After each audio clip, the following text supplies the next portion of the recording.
well, right on time, and spare you long speeches in this weather, but really, truly, the most eloquent and powerful voices and faces are behind me here, most prominently Kristen and Michael's song, who are going to follow me. I want to begin by thanking the town of Guilford for having us today.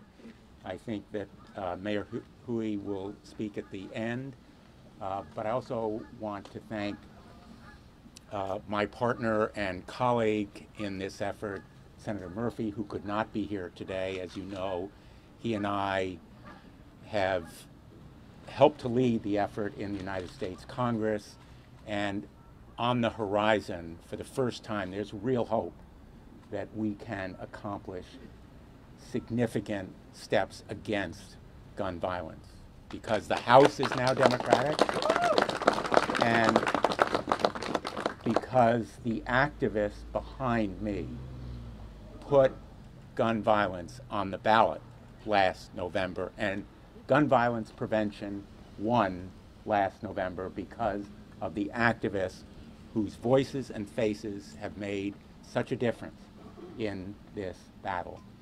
And I want to thank also members of the Connecticut State Legislature, led by Sean Scanlon, who is here today, and their leadership in putting Connecticut at the forefront of the effort against gun violence nationally has been so inspiring and important.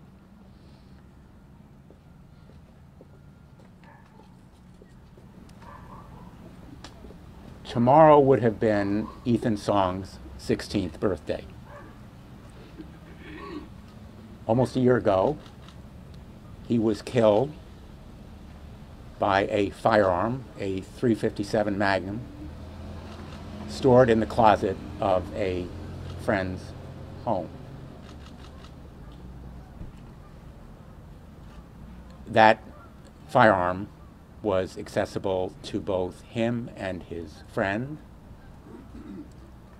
and he was killed tragically, needlessly, senselessly. But the Song family has chosen to inspire us with their courage and strength to help save others. Today, 4.6 million children live in homes where there are firearms, most of them unsecured. More than a third of them, according to the polls report, they play with those firearms, just as Ethan and his friend were doing when Ethan was killed. In school shootings around the country and other mass murders, 65% of the guns reportedly were taken from homes of that person or a relative and used in those acts of mass murder. The failure to safely store firearms is a major preventable cause of death and injury as a result of gun violence in this country, and we must act to stop it.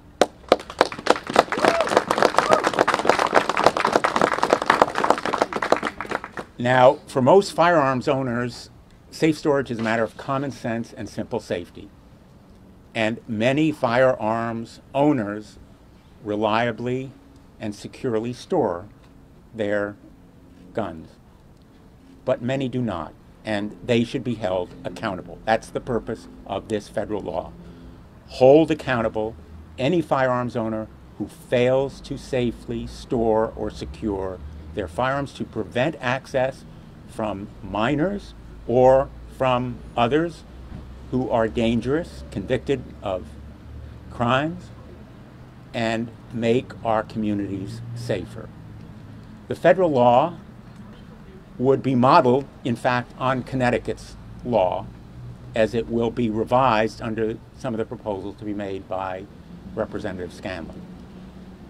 It's a pretty straightforward and simple measure. It would hold accountable anybody who fails to safely store a firearm, knowing that a child may have access to it or a prohibited individual, and impose a penalty of $500 or forfeiture.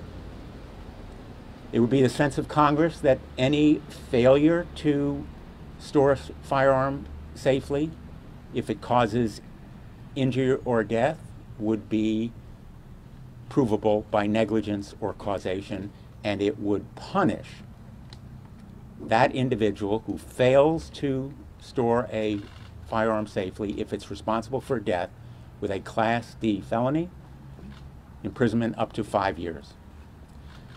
This measure would apply whether or not the firearm is loaded, whether or not the owner is in the home or other place where the gun should be safely stored.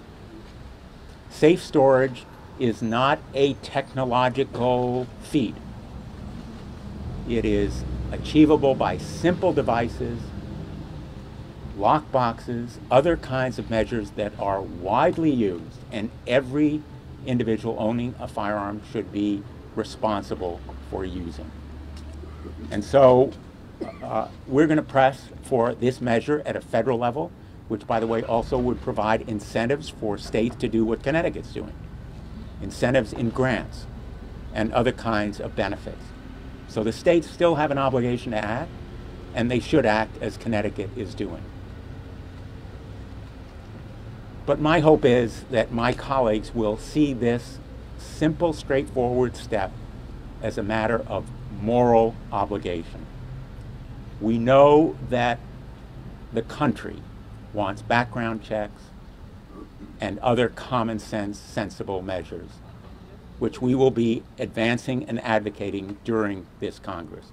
Safe storage should be a simple, achievable step on which there is clear consensus. And if anybody needs to be persuaded, if anybody needs to understand the reasons for this measure, if anyone has any doubt that gun owners should be held accountable if they fail to safely store their firearms, they need only to talk to Kristen and Michael's song, because their voice and their face is the kind of evidence that nobody can refute. What happened to them is a parent's worst nightmare. I say that as a parent, a public official, and a citizen of Connecticut. It is a parent's worst nightmare, and I can only thank them from my heart for being here today, for their constant advocacy, and for their courage and strength. And I want to introduce Kristen Song, then Jeremy Stein, and Sean Scanlon. Kristen, thank you for being here. Good morning.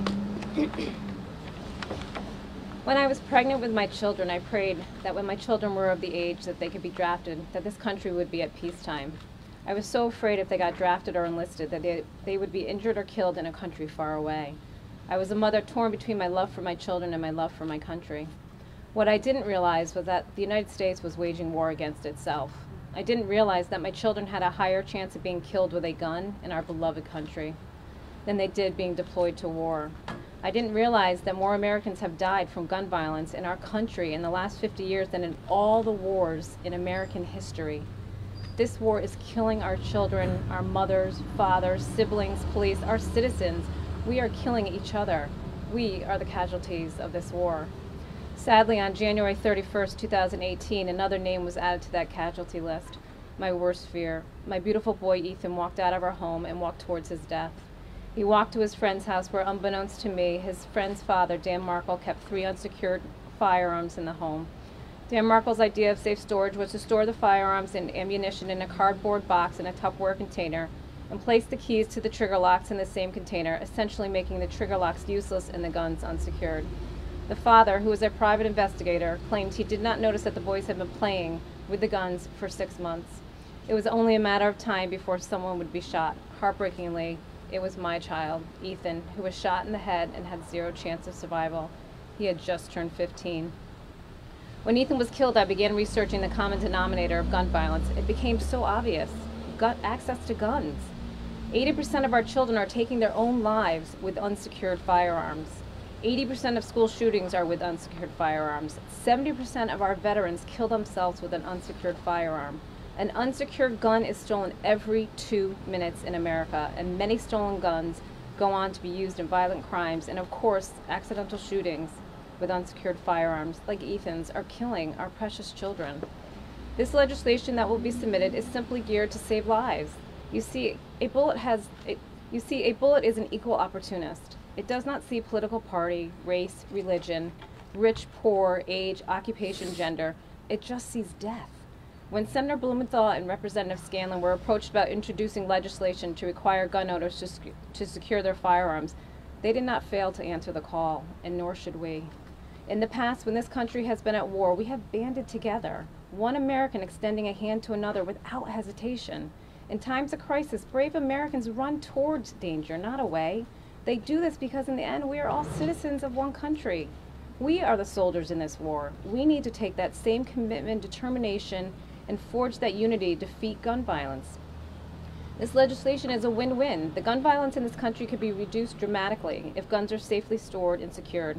This legislation is nonpartisan because all of us have the same goal, to keep our loved ones safe. I respect and understand those who own guns and want to protect their loved ones. Here is the good news. Technology has made it possible to keep your firearms out of inappropriate hands while also permitting quick access to your firearm in the event that you need to protect your loved one or your home. The safes can be opened in a matter of seconds. Tomorrow would have been my beautiful boy's 16th birthday. Since Ethan's death, the 4 words that I've heard over and over, I can't even imagine. For a moment, imagine that your loved one was shot, and as they are choking on their blood, being rushed to the hospital, the EMTs are working heroically, but they know it's in vain. You pray that your loved one did not die in pain, afraid, or alone.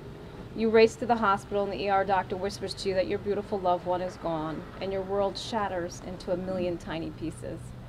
You ask if you could say goodbye, kiss them, tell them that they are loved and cherished, but you are told you cannot, for your loved one is unrecognizable. You leave the hospital with your family, but you leave one behind.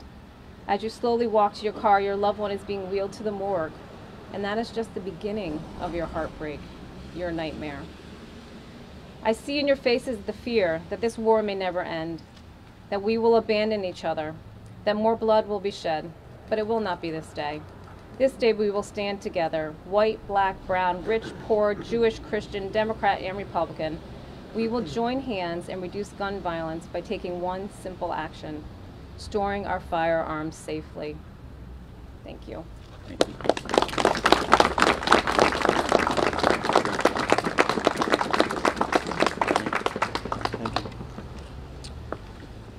So I just want to thank Senator Blumenthal and Senator Murphy for doing this, something that we need in this country, and Representative Sean Scanlon for being champions on gun violence prevention, and especially want to thank the Songs, Kristen and Mike, and their daughter for being here today, because that's really where the courage stems from the survivors of gun violence.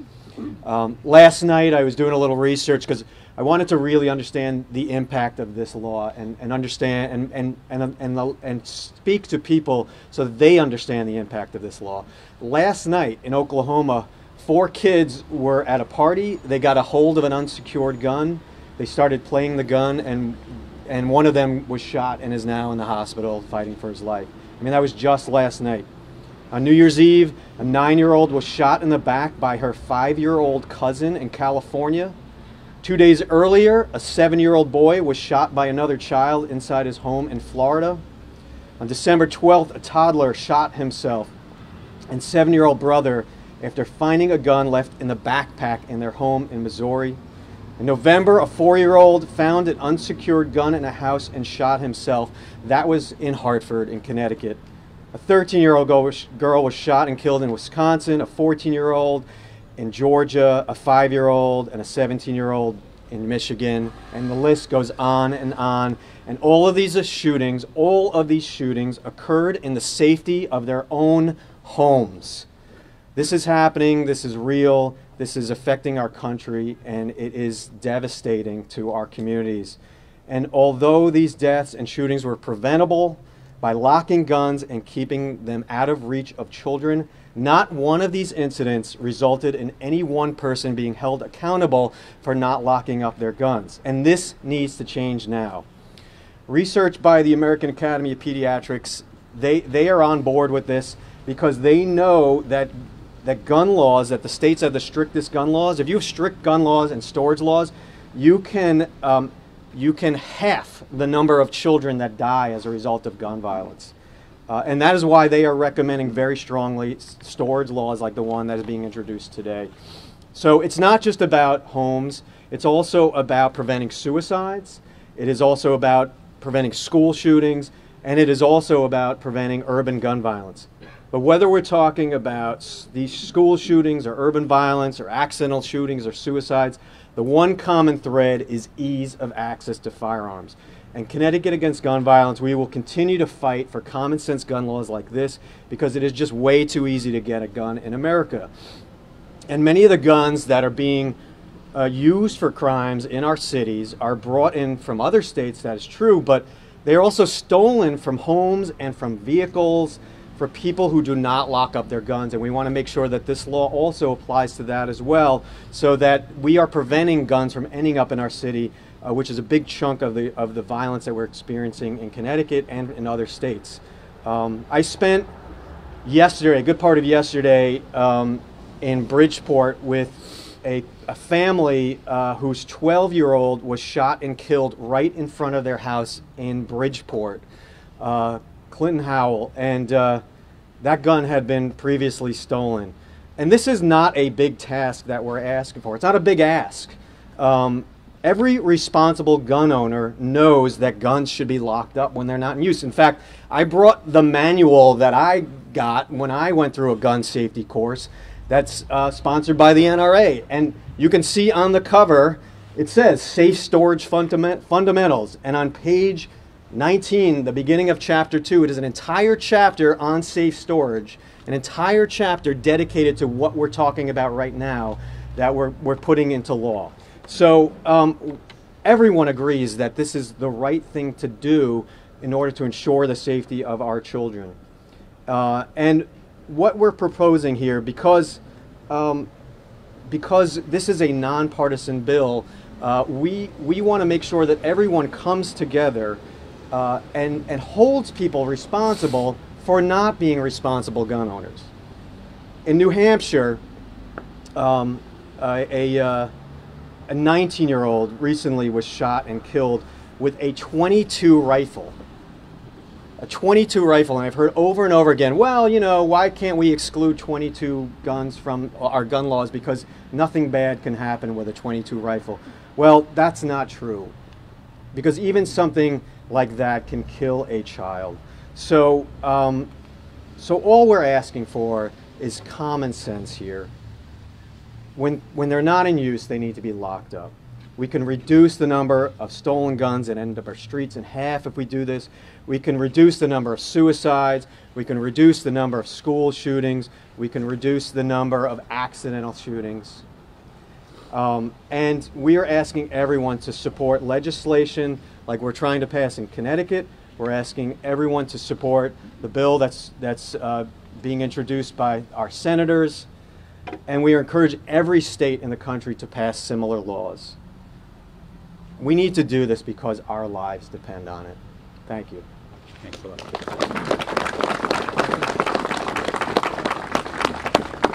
My name is Sean Scanlon. I have the honor of representing this community in the Connecticut General Assembly, and it's an even bigger honor for me to stand with the songs each and every day to try to pass Ethan's Law. This is something that we can do, all of us, in the name of not just Ethan, but everyone whose lives have been lost in the state of Connecticut by the hand of gun violence. And this terrible epidemic is one of these problems that, you know, oftentimes public officials, we are challenged by great public problems that we don't have answers to. We have the answer to this epidemic. We have the cure. We just have to find it in ourselves to have the courage to do the right thing. And I really believe that we will find that courage. And at a time when our country is very divided and our state is very divided, this is an issue that we're already seeing Democrats and Republicans, gun owners and gun rights activists coming together and saying, I stand on behalf of safe storage, because they understand, and all of us understand, that this is the right thing to do to not just protect lives, but to make our entire community safer. And so I am so proud to be sponsoring this legislation at the state level. I'm so proud to be working on a parallel track with our United States Senator Richard Blumenthal, Senator Murphy. I know Rosa DeLaura's office is represented here today. All of us can do this together. And so if you're out there wondering what you can do to help, write a letter to the editor, sign up, ask your legislator to co-sponsor my bill in the state level, and get behind Senator Blumenthal and Senator Murphy at the federal level. We can get this done this year. We can keep communities safe, and I'm so proud to be a part of this, and I'm so proud to be joined by so many people here today in the name of Ethan and all we've lost to say, never again, no more, let's end this now. Thank you.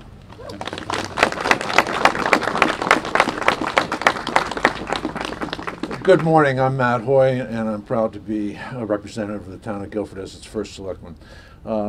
Senator Blumenthal, thank you for all you've done for our state and for this community and your leadership on this issue. You and Senator Murphy continue to do the good work that you've been known to do, so thank you. Sean, we're also very proud of you, a homegrown boy, a Guilford man who is now a leader in Hartford, and there's no greater evidence of that than you taking the leadership position on this bill. Thank you.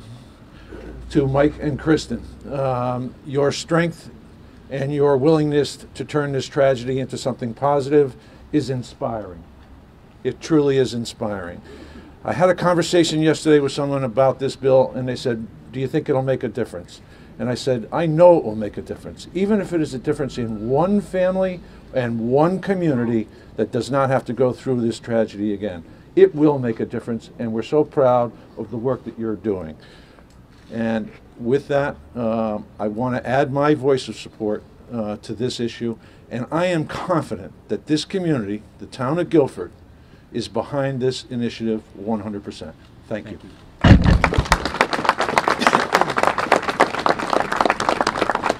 I just want to thank First Selectman Huey and the town of Guilford for having us here. You know, I look out at this green. This scene is a quintessentially American scene. And this cause is a quintessentially American cause. It is about the safety and security of our children, our citizens, our communities. And I challenge the NRA. Join us. Yes. Don't oppose us. Yes. Join us.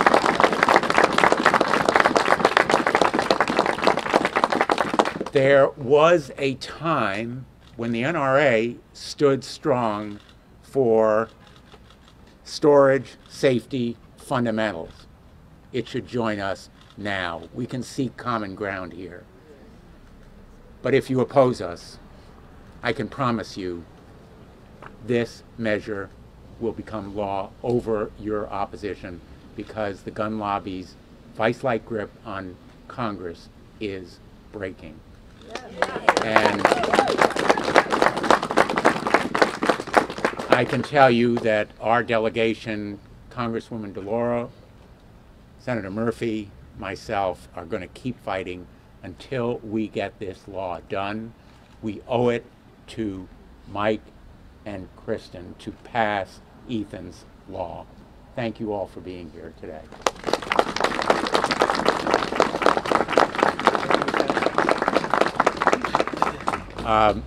If there are any questions. On a technical point, Senator Sean, is there anything in the two laws that's different as far as the state law versus the federal law? Anything in the language that distinguishes itself? There are some technical differences. For example, the federal law provides for grants to encourage states to adopt these measures. The federal law provides for forfeiture of a weapon that is unsafely stored and a fine in the event that it is not secured.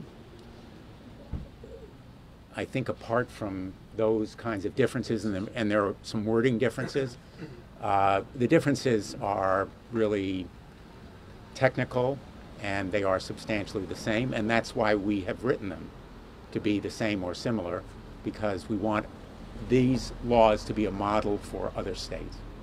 Thank you. Question on enforcement, sir.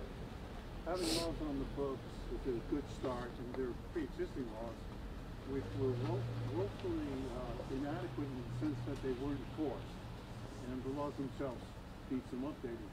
In terms of the reality of enforcement, unfortunately, in many cases, the perpetrator of the law would be somebody who, in fact, is suffering the tragedy of a loss of somebody on their premises.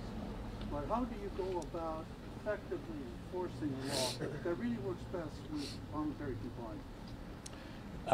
That is a great question. As you know, most of my life was spent in law enforcement as a prosecutor and as Attorney General of the state. So law enforcement, I know as well as anyone, is key to making the law real. We want this law to be real. And this measure would give local, state, and federal law enforcement a clear mandate, a clear incentive to enforce laws on gun safety. And it would depend on vigorous law enforcement, and I would hope that that incentive would help make the law real. But let me also say, as a parent of 4 children, we always asked when our children were going to play in somebody else's house or visit somebody else's house, is there a gun? Do you have a gun? And I think this measure would be very important in enabling parents and caregivers to say to another parent and caregiver, you know, it's the law. Safe storage is the law. And in a nice way, you have an obligation to obey the law. So I think we all have a responsibility, and it will work just as to take drunk driving. Most of the progress against drunk driving is from people intervening. On domestic violence, the same. So we really depend on voluntary support, looking after each other, and making sure that the norms and the standards that we observe ourselves are in our laws, but are also enforced through voluntary compliance. Under the federal proposal, what would a gun owner actually have to do to safely store? Well, I'm sorry, what would a gun owner have to do to actually safely store his weapon? Well, the law, it provides for safe storage or the use of a security device or a safety device. So it is fairly open-ended as long as it's effective. And the reason it's open-ended is because new technology is available, as Kristen mentioned, that is very unintrusive. It enables people to use weapons for self-defense, and safe storage is required as long as somebody is not carrying the weapon or keeping it in close proximity. So if at night someone wants to put it on the bedstand and then store it in the morning, that's permissible. They don't have to keep it locked overnight if they want to keep it in close proximity. So there are various devices, storage boxes that can be locked, other kinds of safety devices that can be used, and the law is open-ended. It doesn't lay out a list. Well, I want to thank everyone again for being here. Your presence, your involvement is really the key here, because it's the activists who are going to make a difference here, and I cannot thank you enough. CAGV, Everytown, Sandy Hook Promise, Newtown Action Alliance. We are so fortunate in Connecticut to have such a vital group of activists and advocates. Thank you, Jeremy, and most important, I really want to thank Kristen and Mike for giving us the impetus and inspiration for Ethan's Law. We're going to make it happen. Thank you.